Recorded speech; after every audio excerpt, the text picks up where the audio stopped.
Hello viewers, नमस्ते। मैं हूं संतोषी और आप देख रहे हैं मेडिकल स्टडी। अगर आप staff nurse, nursing officer, nursing tutor, MSc nursing और पीएचडी एग्जाम देना चाहते हैं और उसमें अच्छी रिजल्ट पाना चाहते हैं तो ये वीडियो आपके लिए है। इस वीडियो में मैं ऑब्स्टेट्रिक एंड गायनेकोलॉजिकल सब्जेक्ट का एमसीक्यू के बारे में डिस्कशन की हूँ। पहले हमने क्वेश्चन 70 तक कंप्लीट कर चुके हैं। अगर आप नहीं देखे हैं तो प्लेलिस्ट में जाके देख सकते हैं। इस वीडियो में हमने 71 से लेकर 75 तक एमसीक्यू क्वेश्चन कवर करेंगे। तो चलिए शुरू करते हैं। Question number 71। The amount of semen usually injected in artificial insemination is dash. Option A 0.1 ml, option B 0.2 ml, option C 0.3 ml, option D 0.4 ml। यहाँ पे क्वेश्चन है कितने amount of semen usually injected होता है artificial insemination procedure में। पहले हम देख लेते हैं आर्टिफिशियल इंसेमिनेशन क्या होता है। Artificial means made by human, जो नेचुरली नहीं होता है और उसे मनुष्य करता है उसको आर्टिफिशियल कहते हैं। और insemination means the introduction of semen into the female reproductive tract, means female reproductive tract में सीमेन को इंट्रोड्यूस करना। ये प्रोसीजर तभी किया जाता है जब स्पर्म किसी हेल्थ प्रॉब्लम के कारण ओवम तक नहीं पहुंच सकता है। फीमेल में इंट्रायूटेराइन इंसेमिनेशन किया जाता है जो आर्टिफिशियल इंसेमिनेशन है। इसी प्रोसीजर में मेल से सीमेन सैंपल कलेक्ट किया जाता है स्टेराइल टेक्निक में, और लैब में मोटाइल स्पर्म को अलग किया जाता है जो ओवम को फर्टिलाइज कर सके। और 0.3 से 0.5 ml semen with motile sperm catheter के माध्यम से यूट्राइन कैविटी में ओवम के पास छोड़ते हैं ताकि फर्टिलाइज हो सके। और ये प्रोसीजर फीमेल के ओवुलेशन के समय किया जाता है, जब ओवम रिलीज होता है तभी किया जाता है। तो यहाँ पे राइट आंसर है option C 0.3 ml।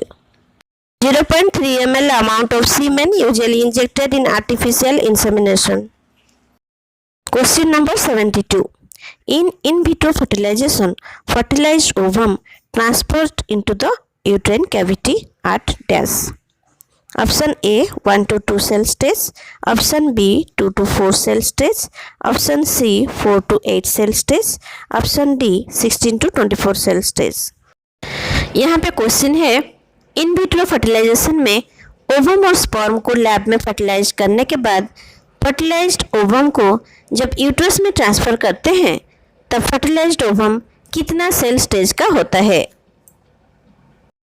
In vitro fertilisation procedure में बॉडी के बाहर लैब में स्पर्म और ओवम का फर्टिलाइजेशन करते हैं, और फिर स्पर्म और ओवम का फर्टिलाइजेशन होने के बाद एम्ब्रियो को 2 से 3 दिन तक कल्चर करते हैं, फिर उसके बाद यूट्रस में ट्रांसफ़र करते हैं। इसी 2 से 3 दिन में एम्ब्रियो जो है वो 4 to 8 सेल स्टेज तक हो जाता है। तो यहाँ पे राइट आंसर है option C 4 to 8 cell stage. Question number 73। Complication of hysteroscopy includes. Option A haemorrhage, option B uterine perforation, option C infection, option D all of the above. यहाँ पे क्वेश्चन है हिस्टेरोस्कोपी प्रोसीजर में कौन कौन सा complication हो सकता है। हिस्टेरोस्कोपी प्रोसीजर में डिवाइस को वेजाइना के थ्रू यूट्रस में डाला जाता है और सर्विक्स और यूट्रस में कोई प्रॉब्लम है कि नहीं चेक करते हैं। इसका कॉम्प्लिकेशन हेमरेज भी हो सकता है, मीन्स ब्लीडिंग हो सकता है, और इस प्रोसीजर का कॉम्प्लिकेशन यूट्राइन परफोरेशन भी हो सकता है, मीन्स प्रोसीजर के समय यूट्रस में इंजुरी होकर स्मॉल होल हो सकता है। और अगर हम डिवाइस को स्टेराइल टेक्निक में वेजाइना के थ्रू, सर्विक्स के थ्रू यूट्रस में नहीं डालेंगे तो इन्फेक्शन होने का भी चांस होता है। तो यहाँ पे राइट आंसर है option D all of the above. Question number 74। Implantation occurs on dash. Option A 6th day after fertilisation, option B 20th day of regular menstrual cycle, option C both A and B, option D none of the above। यहाँ पे question है implantation कब होता है। Sperm और ovum fertilised होने के बाद यूट्रस में अटैच होता है, इसे इम्प्लांटेशन कहते हैं। यूजुअली इम्प्लांटेशन कंसेप्शन के बाद 6 से 12 दिन में होता है। अगर कोई फीमेल का रेगुलर मेंस्ट्रुअल साइकिल है और वो 28 डेज होता है तो उनका ओव्यूलेशन डेज जो है वो उनका लास्ट मेंस्ट्रुअल पीरियड का 14 डेज में होता है।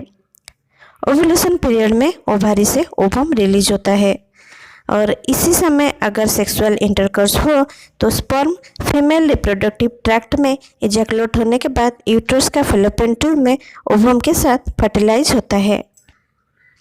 और हम पढ़े हैं कि फर्टिलाइजेशन के 6 दिन बाद फर्टिलाइज्ड ओवम और स्पर्म यूट्रस के वॉल में इम्प्लांटेशन होता है। अगर 14 डेज में फर्टिलाइजेशन होता है तो इसमें 6 दिन एडिशन कर दीजिए, कितना होता है 20 डेज। अगर फीमेल का रेगुलर मेंस्ट्रुअल साइकिल है और वो 28 डेज है तो इम्प्लांटेशन 20 to 24 डेज में होता है। तो यहाँ पे राइट आंसर है option C, both A and B. Question number 75. Breast self-examination is recommended dash. Option A, anytime during the cycle. Option B, first day of period. Option C, 3 to 5 days after period starts. Option D, 14 days after period starts. यहाँ पे question है breast self examination कब recommended है। महिलाओं में monthly breast self exam करना बहुत ज़रूरी है। मंथली ब्रेस्ट सेल्फ एग्जामिनेशन करने से अगर कोई इन्फेक्शन हो या फिर ब्रेस्ट कैंसर हो तो उसका ईयरली डिटेक्शन हो सकता है और उसका ईयरली ट्रीटमेंट भी हो सकता है। महिलाओं में breast self examination period start होने के बाद 3 से 5 दिन में किया जाता है।